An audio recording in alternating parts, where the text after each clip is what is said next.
Congo to telema tolobela mboka Ole to suwa babimisa na poasa ba député to votaki bazo salarien to tele na funa bazo salarien Congo to lega na mwamba bazo salarien to tele lukunga bazo salarien na baboko kuna bibembe bazo salarien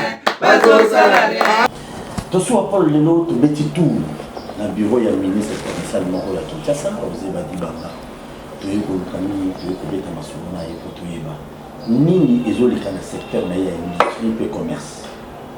Je crois la fois passée na émission moko na ebisaka bino kino lolenge bandeko na biso ba congolais bazali ko sala musala na ba entreprise ya ba chinois ya ba libanais ya ba indien na niveau ya limité industriel ezo sala passe na motema disposition nini ye comme ministre tutelle ou ya industrie ya ville province ya Kinshasa nini bango bazali ko sala pour ko songer quand même pour no lenge la bandeko wana.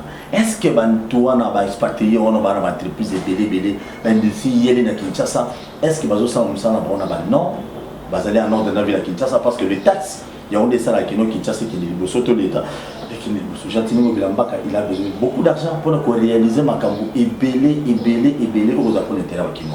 Est-ce que l'industrie on a même bazo boulé il faut faire la taxe il y a mis balé le petit commerce est réservé là-bas national. Mais depuis Kabila, on a vu ici, bah te belé, bah défiler, awa, bah constitution, bah exhibition, au nom Makamouana, chinois côté Kamikate, chinois côté Kandungate, mais ce n'est pas le cas, et ça toujours respecté. Qu'est-ce qui ne va pas? Dans le niveau où il y a comme ministre de l'Industrie et Commerce, Azo Bouleni, Bazu bah décision bah chasser, on a Zoloba, bien vous au Kanaba, vous ça bah chasser mandat, mais ben industrie minière, bien vous Bouleni. Voilà le routine de soi pour se déplacer, tout un bureau naïe, pour te mettre à bureau. Monsieur le ministre, bon. Bien, Ndegopol. Qui m'est allé? Qui m'est allé, c'est Pélico Mbaye Palangaï. Ah, merci beaucoup. Il faut te appeler au bureau, le ministre, vous ça un peu bien. Voilà. Tout ça, on s'y gâté. Très bien, bonne Villa Kinshasa. Voilà, Villa Kinshasa, c'est au Tambola Malam. Et au Tambola Malam, oui, na période où il y a coronavirus. Donc, on a mouké, mais. Dans l'ensemble, toujours bunda ville de Tambola, on a un kimia. Gouverneur nazo bunda na sama. Oui, toujours bunda na biso nyonso bunda ye mon côté. Toujours na biso équipe na ye, toujours tout autour na ye, toujours appuyer. Mais et là vous allez intérêt oui les kilomètres qui vous allez me payer des pèses. Nous avons collaboré dans Gobila très bien. Oui, les kilomètres qui. Politique ni yosa na moyo collaborer pour Tambola quand même na baligner gouverneur la ville de Kinshasa. Voilà, merci beaucoup. Et là, il faut que Bandeko Paul, ils ont que Nabiso Nyonso, objectif est moko. Objectif moko est bien-être de la population congolaise. Et deuxièmement, réussite il y a Tata Mokonda Ekolo. Félix Tshisekedi Tshilombo. Et mandat na ye ou tout ça nango awa biso nyonso. Et moi histoire à Mouké, moi je suis député élu il y a commune à Bumbu. Sur la liste IDPS. Nazalaki président, il y a PAJ, il y a l'Assemblée provinciale de la ville de Kinshasa. Et ça dit que dans le gouvernement Ngobila, il fallait quelques ministres, c'est-à-dire quand il y a Union Sacrée, il fallait quelques ministres IDPS. Et parmi les ministres, il y a IDPS, NASA. Donc nous avons 3 ministères dans la ville de Kinshasa. Tous le ministère il y a agriculture. Tous les travaux publics et tous les commerce, industrie et action humanitaire, on a géré. Et pour nous tambola bien ngobila et oui, nous avons action humanitaire. Pour nous tambola bien ngobila, ils ont simple. Je travaille avec lui et na fona tambola na philosophie na yé comme guide. Il y a gouvernement, il y a ville, il y a Kinshasa. Nous avons une même philosophie. Il y a réussir dans la ville à Kinshasa et faire réussir l'objectif du chef de l'État. Harmoniser bien. Au coup, on a eu ils ont très bien. Voilà. Parce que toujours dans l'entreprise, nous sommes sur le DPS, donc ça ne marche pas. Mais Dieu merci quand même parce que nous avons ça marche. Oui, ça marche. Nous sommes en train de travailler. Pour l'intérêt à Bakino. Politique, il est PSO, à Outara Moïsati. mutuna mutu ayebi esika outi comme nga na yebi ke na outi na IDPES, c'est l'IDPES qui m'a recommandé que les lonazala awa, je suis en train de travailler pour l'intérêt de la population quinoise et na guide ya parti nanga et na tata mokonzi ngomba Kinshasa lokwa nazotambola na ye. Monsieur le ministre, mutuna ya liboso to so Paul ezali ya koyeba. Bolobaki na biso bino bakonzi la nationaux to bino bato ya provincial. Le qui commerce et petit commerce est réservé qu'à Canada national. Mais apparemment discours on a et où militant moulay depuis le régime à Kabila pendant 18 ans. Mais tout le monde a chinois au Kabila même sur le Congo. Tout le monde a chinois parce que Kabila va voter kate, ba biscuit, ba bonbon, ba nini na détail. Besoin décision non ba kata, mais ba tikala au kata. Est-ce qu'il y a un mandat na yo ministre aussi dans l'état du commerce? Est-ce que bon a un phénomène? Voilà. Voilà. J'ai Paul Noé Bissaote que ngai naza Angelo outé pas nzamba kiti ayeka pour objectif moko kolonga likambo commerce.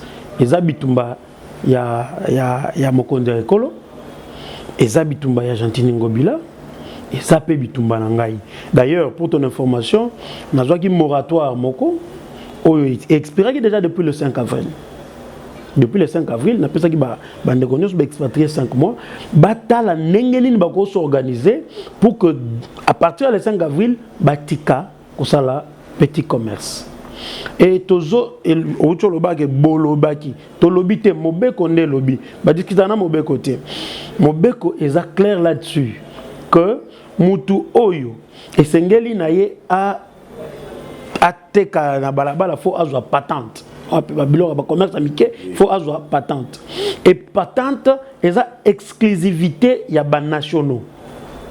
OK et na tangu ya nani premier ministre Mozito azwa ki décret moko pona ko senga na bandeko na biso ba expatrié batika côté ka petit commerce et a autorisé qui bango na domaine moko boy songolo.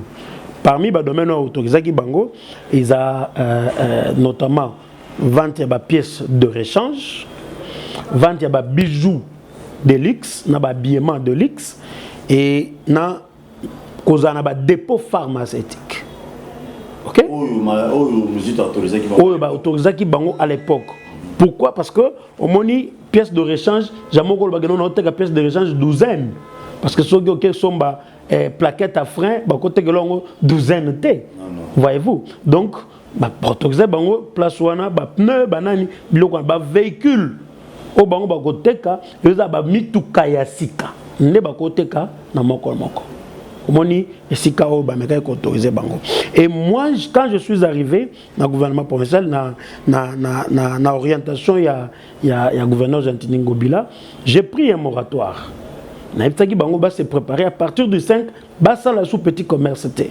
Voilà le 5 et c'est là qui et c'est les kaki le 5 il y a mai déjà un mois déjà et j'ai installé nani commission moko. Dans cette commission, il y a quelques représentants, il y a des commerçants congolais, et il y a des représentants, il y a ministère, vous êtes sans ignorer qu'il y a un commerce extérieur. Mais le commerce intérieur, il y a un ministre, il y a économie.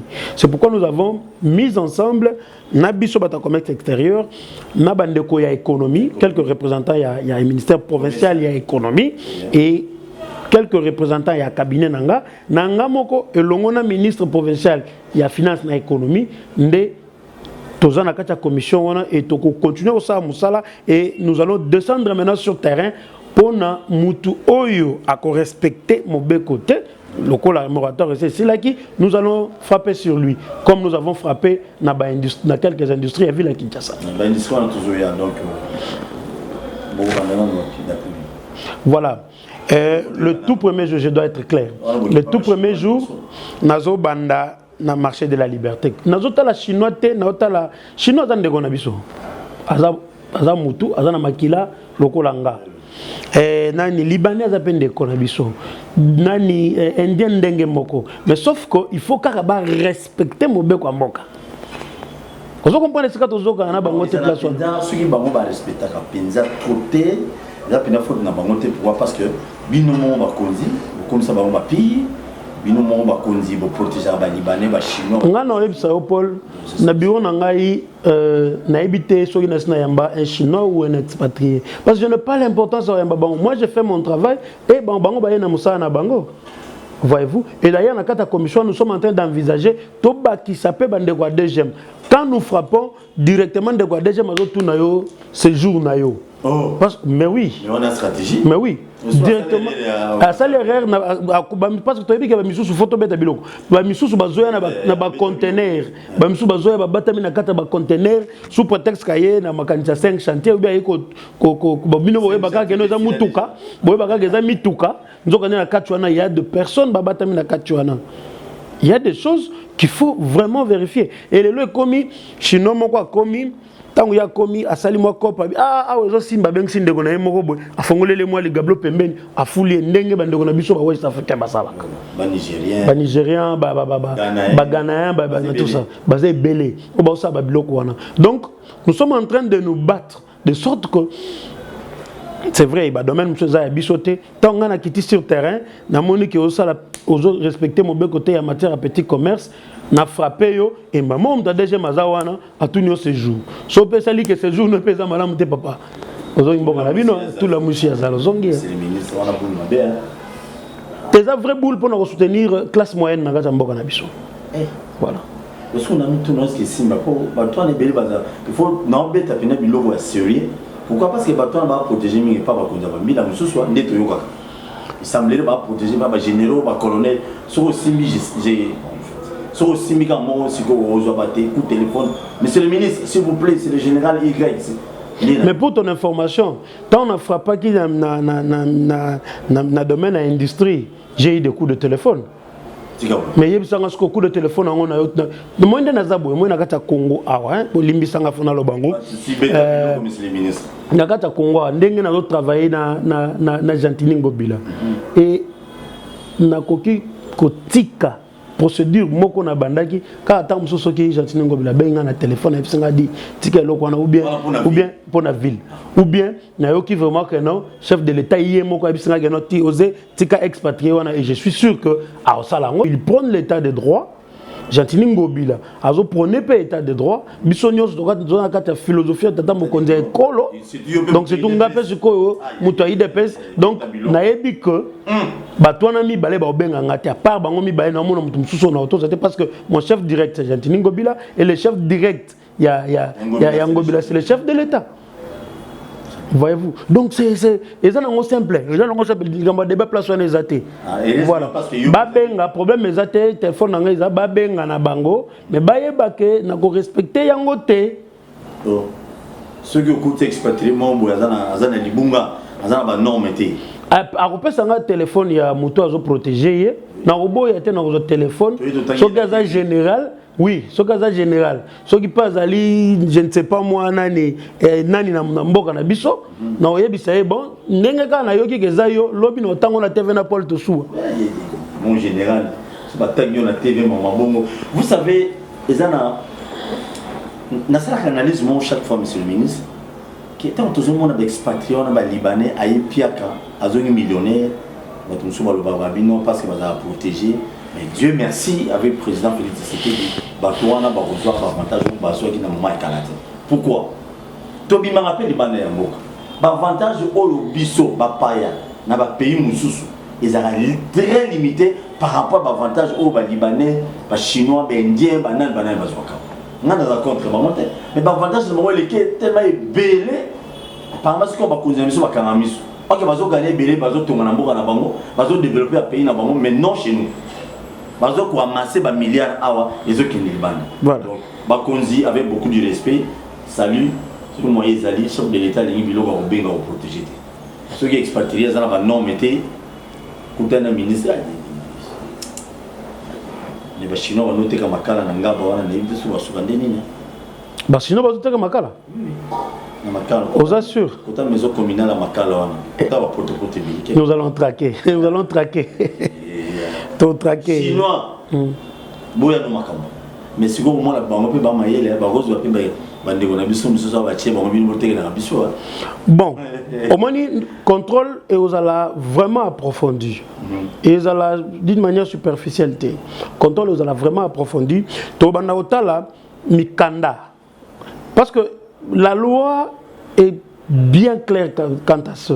Il y a entreprise aux là. Bon, ils ont un combo à Nani. Ceux qui ont un combo na yomoko expatrié. Total sur domaine. Et puis qu'il y a la société moko fonderie moko na komi wana na RCSM na bango ba komi fonderie plastique. Mais ba fondre ma bende. Mais ba ça ma bende. Ba ça ma bende. Ba fondre ba fonderie na bango za ya ba barre de fer. Ya ba fondre ma bende. Mais na mukanda na bango ba komi ba faut ba monter fonderie plastique.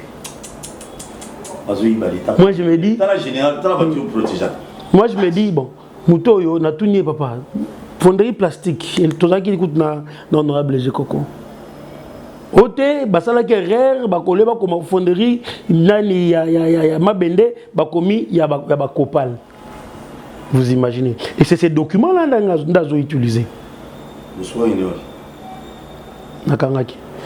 Merci Nabaïno Sobozola Nabiso, vous s'abonnez à la chaîne sur YouTube Bakina Balobi TV. Merci à la chaîne partenaire Bolek Sarabiso émission Bakina Balobi. Vraiment, na Seigneur Nabino Bakinoise, tous à la même morale dans quel sens Makamo est à l'école, le photo bêta on anzela Zouabilo. Il faut Zouabilo quoi tout le monde. Ministre, surtout Batoyi DPS n'a pas parce que le ministre osait déjà il y a ça la ligne à papa de Segui.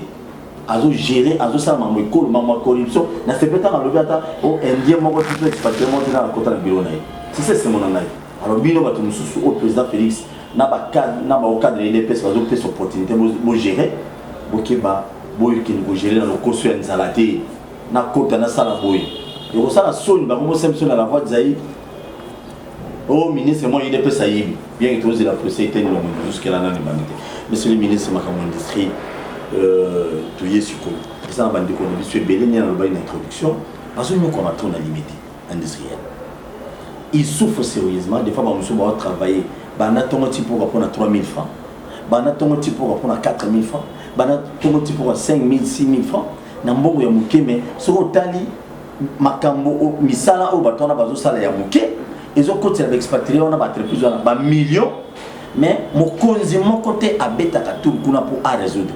Maman le que j'ai ça là passant une fois tant un ministre à travail c'est me trompe pas d'abettra tout mais abeti tout si n'a tout ça les nos émissions les lobo na mais les solo mo te changer kuna tant il y a longoy donc ba nyongi sous bato na puis en même temps qui journalier na bango na so salaire ba beto ba mbata ba benga nyo muto protéger bande ko na biso ba nyo comme na limiter basate tili ngobila na yo ministre industrie bova na bino kan na biso mo beta tout kuna beta bilo comme ça.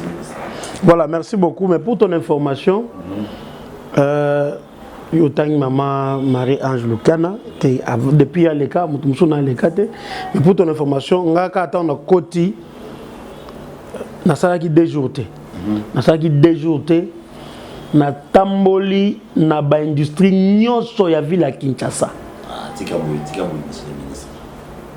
Na tamboli na ben au moment na ba image na tamboli je te dis au moment na ba image na tamboli na ba braliment na tamboli na ba bras Congo na ba tangemboli na ba industrie nyos ba planification nyos wa ville à Kinshasa et na comme place mususu je vous dis Ndekopol soki na tangelo kombo ya usine ya planification on a ouli sur les poids.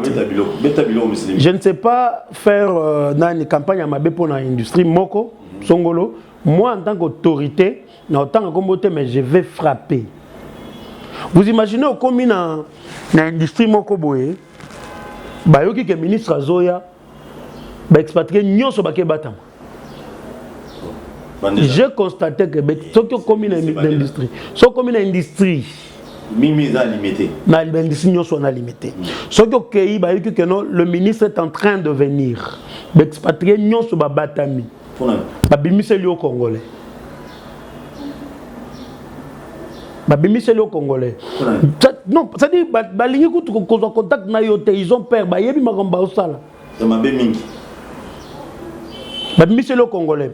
Quand tu discutes avec ces Congolais là, au baby kara ngana zanga, moi je suis avocat. Na bando yela bango na moi discours moko ya sukali, ti tang ba oki discours za sukali le monde ba comme koya. Et quand on a commencé, je vais visiter vos installations. Net dans na usine de planification moko avant na kota na oki dani tipo na lobi na mnorambo na bango. Lobi ti j'ai compris que a otinda mutu moko a précédé biso ayebisa batnos ba sa mapa wana balata bilamba. Je vous dis na koti kuna les gens étaient en train ya sa mapa batu bakolia presque nus. Donc ma porte lia na o ba tekela biso. Moi je vous dis, ouais. Presque nu, moi tellement ça la chaleur à blague. Il ne sait pas, il ne sait pas qu'on a moi la maman finika. Pourquoi? Avec nous moulungé le cas, ça pose mon bébé les gars, tant que ça m'a pas un mouton qui est grave, la salaire moko et zangatina. Salaire coûte na ko lo belango mingité parce que je suis pas ministre et travail, mais quand même, condition Moussala, et vraiment, vraiment hypothécaire. Ça dit, so côté auquel les Congolais mawa. Nous avons déjà frappé.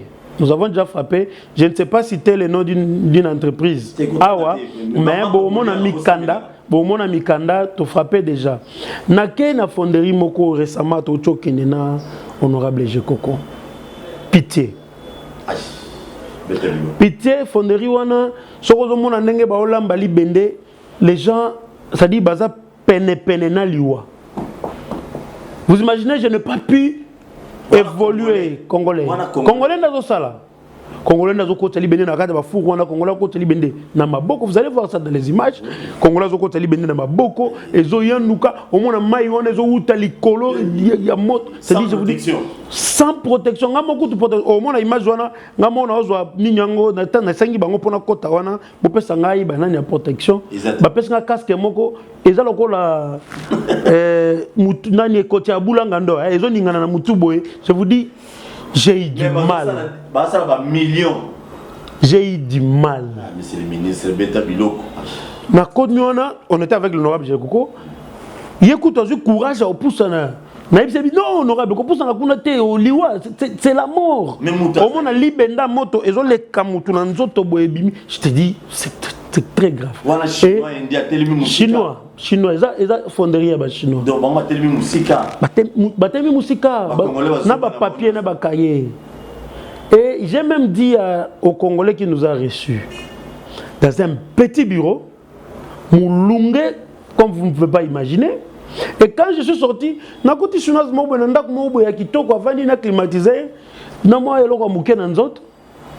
je lui ai dit, mais tu vois là où toi là, chef de personnel, tu as le bureau. Et c'est qu'on va dire, moi là où tu nous as reçus, au moins la photo, moi bureau, un bel bisou. Mais une chinoise avec une grande salle là, avant de faire le pépé. Donc Congolais, avant de n'engar mon bois chalet. Oui.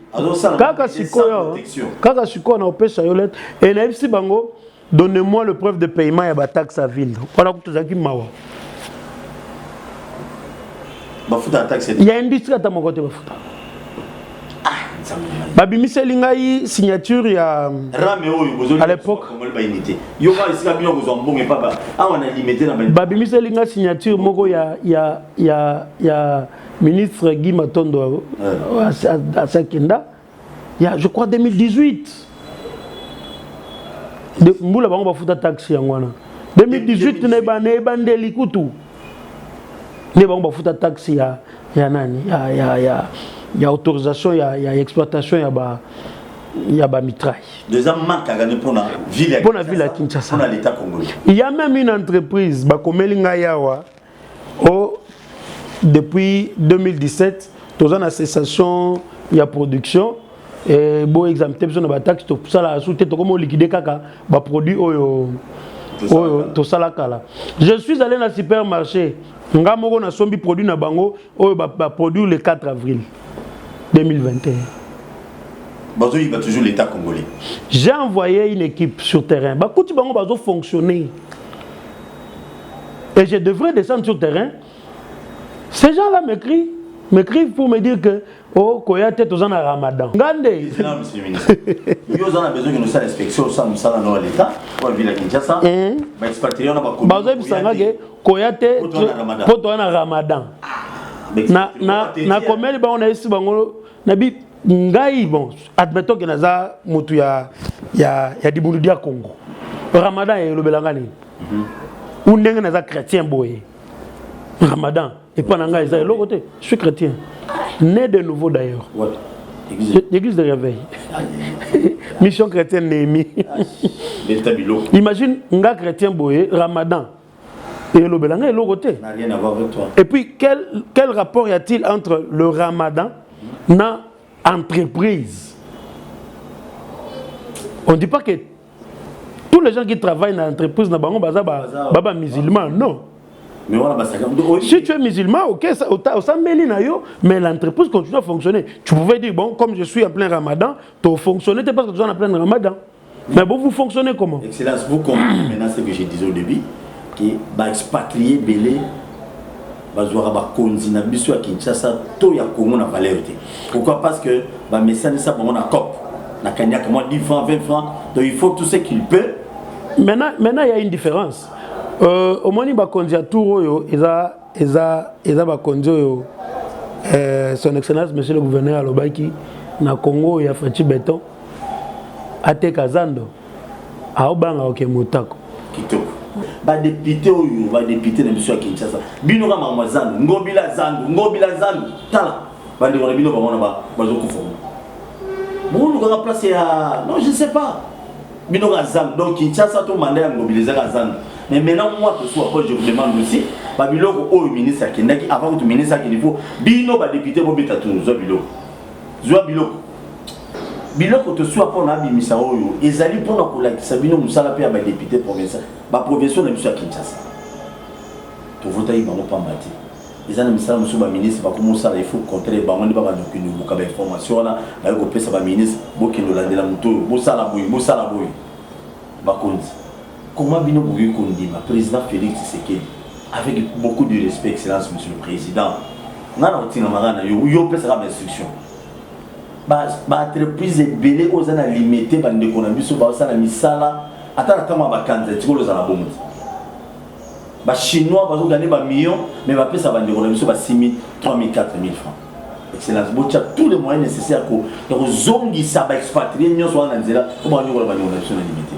Monsieur le ministre na otala ba image je sali pinda ka mémoire passe maintenant bo su na ba tunyo sondé vous visiter et après visite voilà après visite même na moi interview na salaki na baki na zonga na bureau nanga et j'ai une lettre on a pesa yo relaxana ba anani et je ne souhaite même pas que relaxa bango mais otanga je procédé na fermeture ya elokwana même si bango ba cesser na nous misala na bango en attendant ba bongsa ba condition ya yana ina bango entreprise wana ezobimisa milinga butu mobimba ezo polluer na degré moko ya mokete to salango ensemble na ndeko nga environnement ezo polluer na au mona ba image donc milinga banasi bato bamoni milinga ezobima comme vous n'avez pas l'idée au mona place wana butu milinga ezobima na moto ya grave au mona place moko boye bah on a ba image musu za ya kala bande musu ba nakuta ekuta garçon moko katana loboko place wana combien 6 000 francs par jour bazo banda musa oui bango moko ba lobby yoki 6 000 francs par jour bazo banda musala 8 heures ba aussi ça 22 heures 6 000 francs par jour et le monde ba chinois même pas oui même pas $1 par heure. 6 000 francs, c'est pour 6 000 francs congolais. Je me dis, bon, Naza ministre a travaillé pour nous peut-être ma décision, dans le cadre de l'industrie, moi je veux frapper en tant que le numéro 1, il y a industrie dans la ville à Kinshasa. Je vais frapper, mais je demanderai aussi à nos collègues pour tout le monde comment réaliser le peuple d'abord.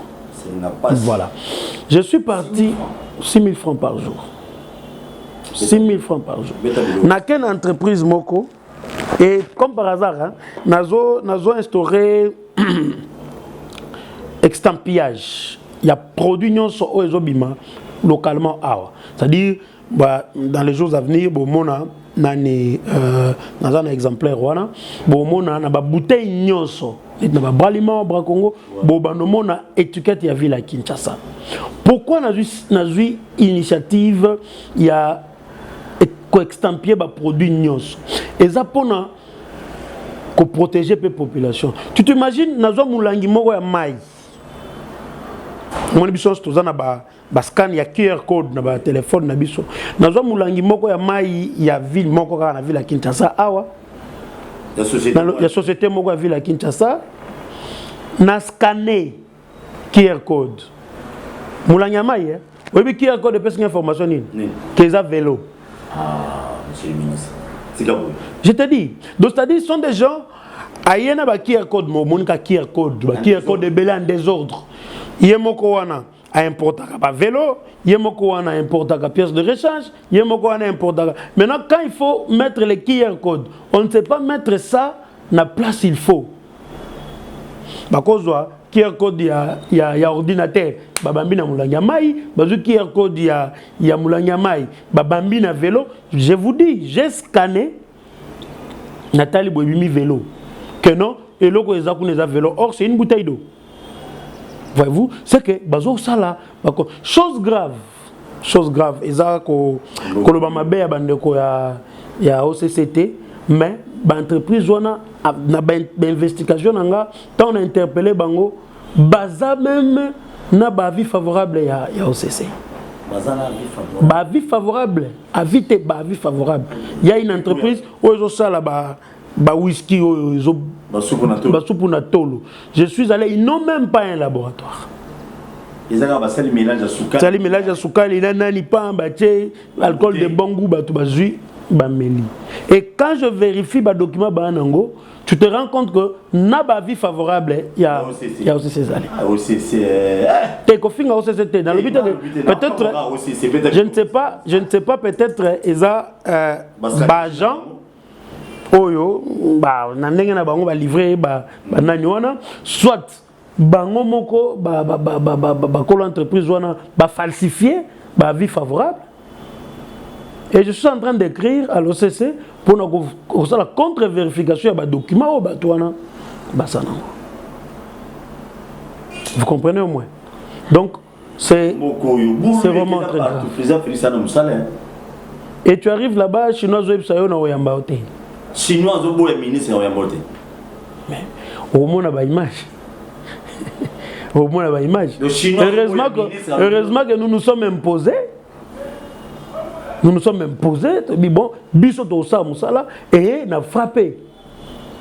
Baléli na souba. Baléla te pour nini. Nous sommes sur le quand on négocie que ba refongoler la bango nani. Non, il faut qu'à se conformer. En fait, Ndekopol, tous un problème mon côté particulier na bande qu'on a besoin d'expatrier. Il faut seulement qu'à se conformer na mobeko. Chacun a son ananzela et continuer moussa naie calmement. Il y a des Congolais qui travaillent en Europe, il y a des Congolais qui travaillent en Chine. Et ils doivent respecter aussi la loi chinoise. Très bien. Oui. Merci beaucoup, monsieur le ministre Sukoyo. Sachet, emballage sachet. La fois passée, on a vu le gouvernement à bêtise, qui mouta pas à la Yo, afina tout ça. Si tout le monde a chassé ici, la dernière Akima, qui mouta à Akima. N'habite yondo, mais c'est sénateur, non, dans le Sénat. Ah, Azate. Tout le monde aux États-Unis. Ah bon? Bon, nous avons lié avec 67 millions. Nous avons l'information. Nous avons l'information. Il y a une information. Merci. Oui, lui, il a été condamné. D'ailleurs, à cette époque, nous avons un député provincial. Il a été condamné. Ah bon, on est là au bateau. Peut-être l'assemblée. Naturellement, on va bien au Cambodge. Aux autres, on a les Cambodge. Yo moko kanyango le soir. C'est intéressant, voilà. Sachez qu'on a un moment qui nous dit tout souffrir. Il y a un ministre, un gouvernement central, à l'époque. Mais les lots, du coup, il faut tout le monde a beaucoup de choses. Il faut que tout le monde a beaucoup de choses. Il faut que tout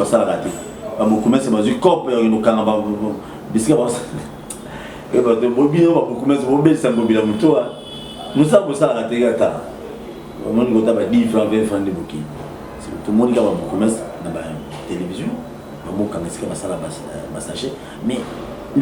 mais c'est parce que les gens tout le monde a fabriqué ça.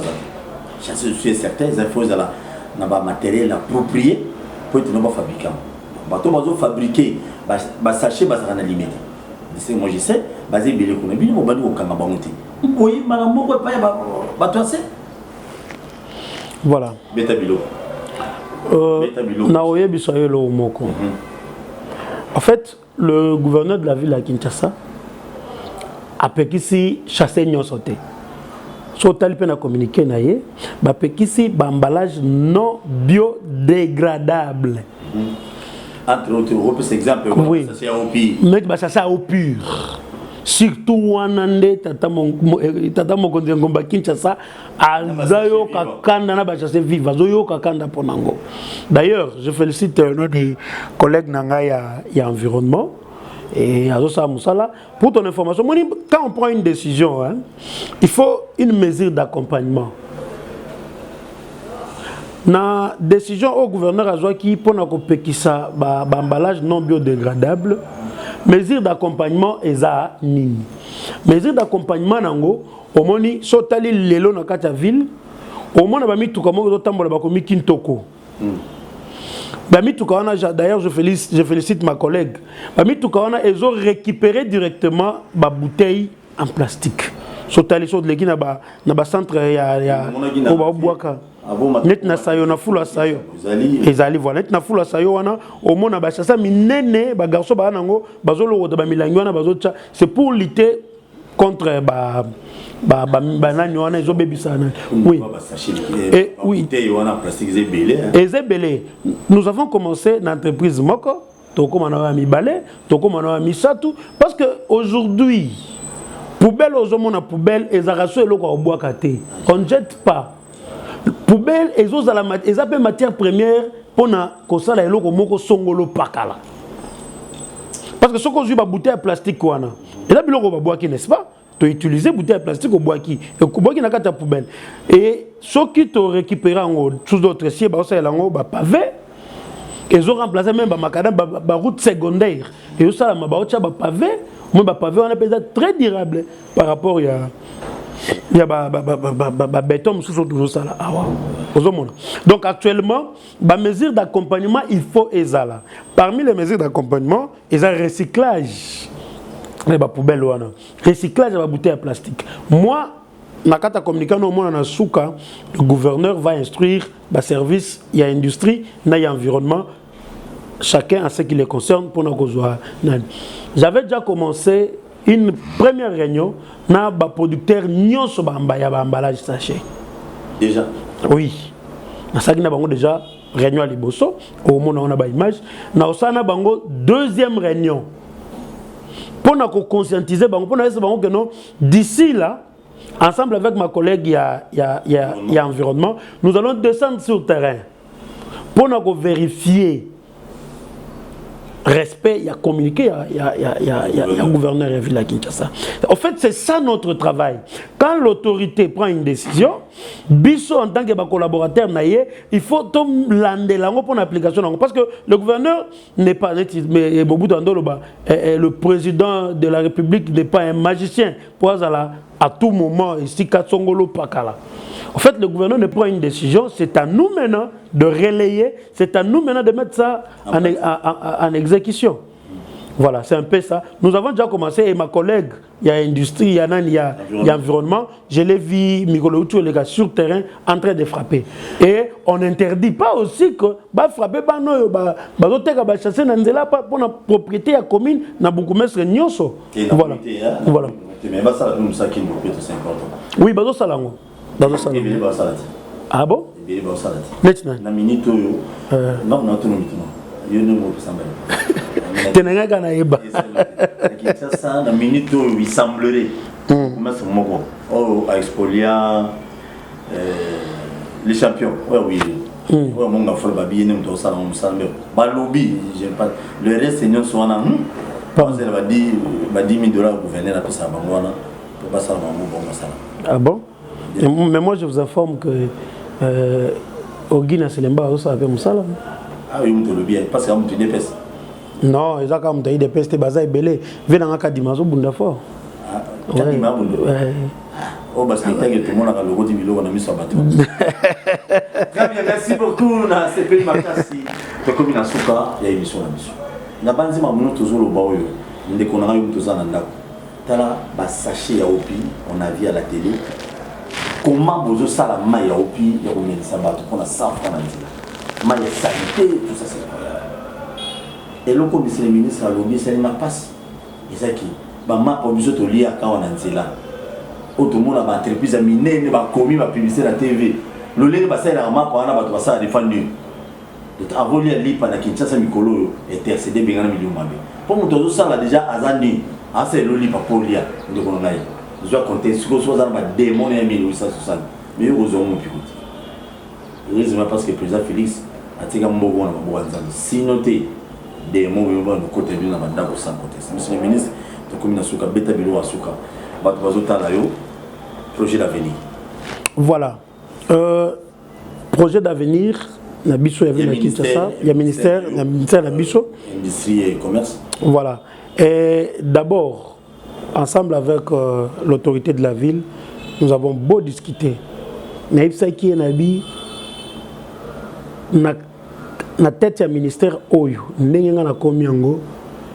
Nous sommes d'abord et local liboso et promouvoir la classe moyenne. Oui, deko mboka mokote et développa sans une classe moyenne. La classe moyenne les années mutu moko boy ana mbongo mingité azape pauvreté azana katikati. Parce que photo yeba que na kati ya mboka bato mbongo bazaki belete bazaka muke.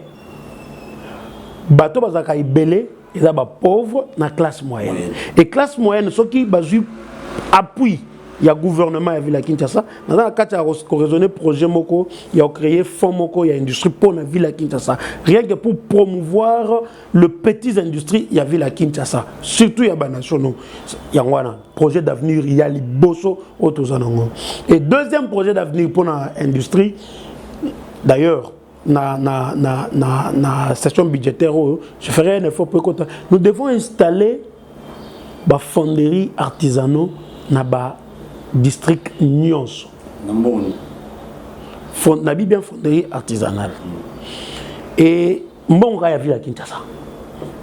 Bon, il y a ville à Kinshasa. Bon, il y a ville à Kinshasa. Nous tout na kasi na kati ba banque depuis nani bisotoye to défi combien de fois to défi pour nani parce que nous sommes en train de faire un effort ya kundana no ba trou est-ce que il y a des gens aujourd'hui il y a un gouvernement passé à ville à Kinshasa qui continue à bouffer l'argent de la ville de Kinshasa. Et nous sommes en train de nous battre maintenant pour nous. Non, bah toi qui m'outa calabazoli en bon. N'attendez combat m'outé. Dans le bibo, il y a un gouvernement passé. Administration passée, cela veut dire administration qui m'outa. Bah gouvernement, bah ndeko belé bah les cas déjà qui continue. Il y a au liambongo, il y a ville ça et là. Et nous sommes maintenant en train de nous battre. Est-ce que non, surtout les ministres de transport, ils sont ok. À coup de fichette, au moins bah bloqué bah nino bah placardé na bah mituka.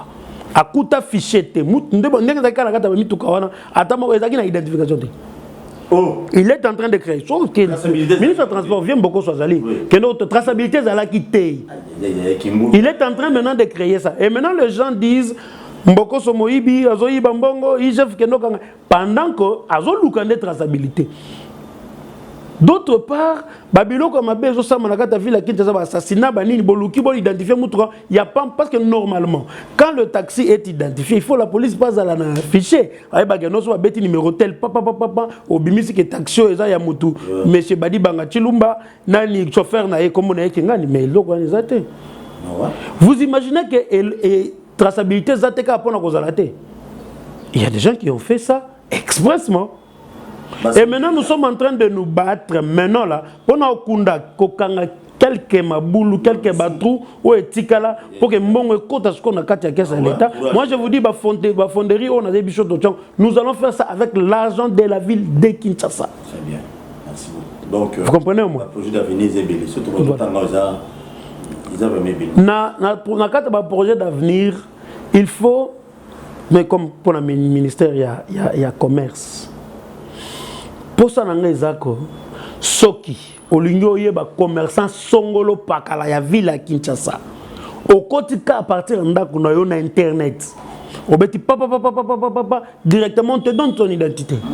Au bêti magasin tel, na Internet, au fait le Oezo, Bazo Tchasiko, magasin tel, na marché à Liberté, au bêti pam.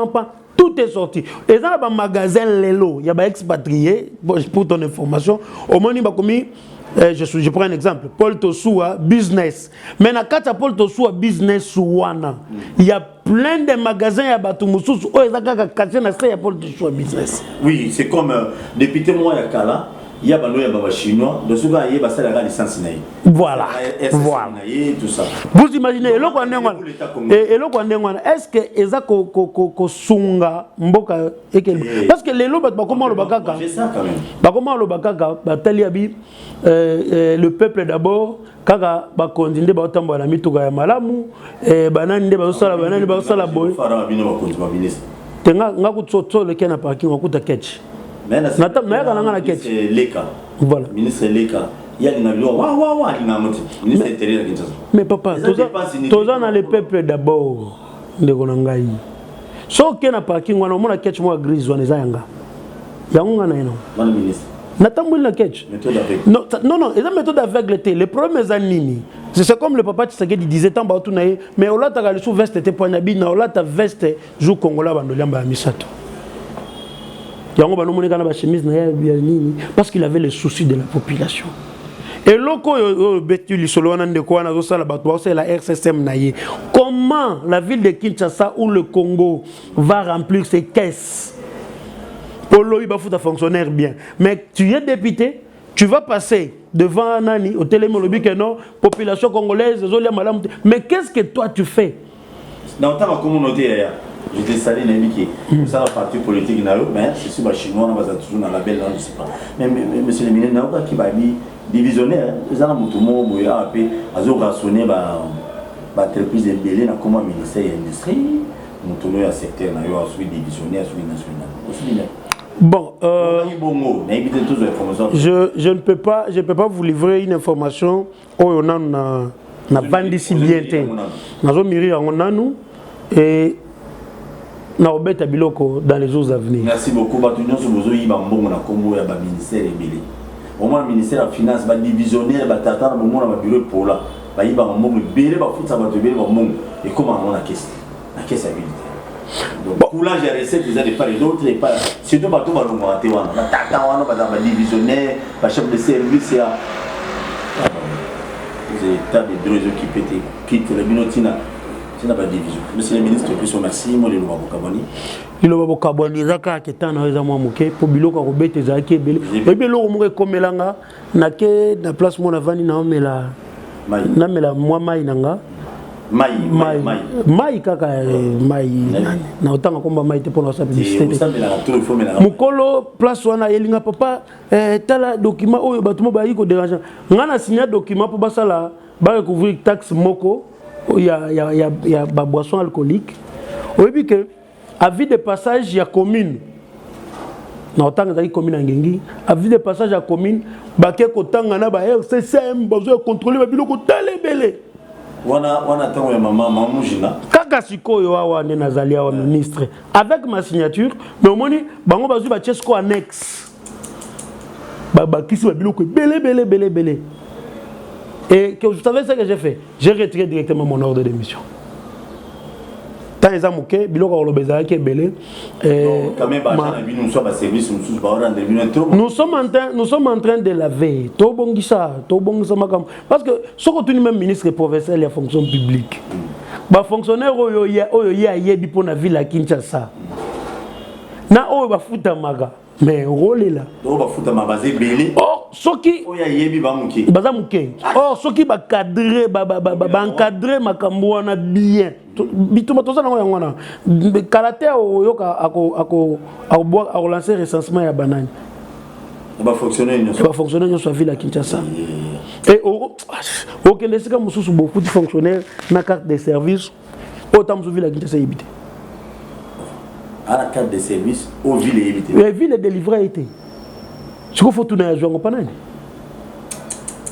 na mikolo zo to lobelango c'est la passe na okini ngobila normal théo que la kai mo côté na biso beto ça na ita na yende mututi merci na balino so bolani biso to kuta la prochainement na ministre Osé Badi Banga azali ministre ya industrie et commerce la ministre bandeko makambo so ko betia il faut ça la bino passer na na les moments bazolo comme bon na ville ya Kinshasa mais mbongo zo ki na ba poche ba individu ba toana o kimbu basiku balongwa oui basi balongwa mais ba continuer à coller là donc attends il y a administration qui monte ya kala bazo continuer coller mbongo tilelo na ba régime sous est-ce que c'est normal état de droit mais c'est pour le kanga bato mbongo parce que na bien pour gouverner ba no kangisa moi c'est un problème non il faut que ça banquette hein toujours qu'il y a une banquette na biso malem au moment opportun et ba kuta matondo na prison te ba kuta ka matondo te ba prisonnier baza ebele donc on le baka te pour na non vous salama pour na ville te merci beaucoup et salinga kitoko to kuta la prochaine si Dieu le permet vous s'abonner la chaîne de YouTube to zobeta masolo sur l'émission la biso Naza Tshisekedi c'était Kabili c'était faut le goût bosana mais Naza vous pensez ça merci Mario je crois prochainement tu écoutes un peu de bêta biblio quoi biloko bêta zébi tu écoutes merci beaucoup Paul na Congo to telema to lobela mboka wole to suwa bimisa na poasa ba député to votaki bazo salarien to tele na funa bazo salarien Congo to lega na mwamba bazo salarien to tele lukunga bazo salarien na baboko kula bibembe bazo salarien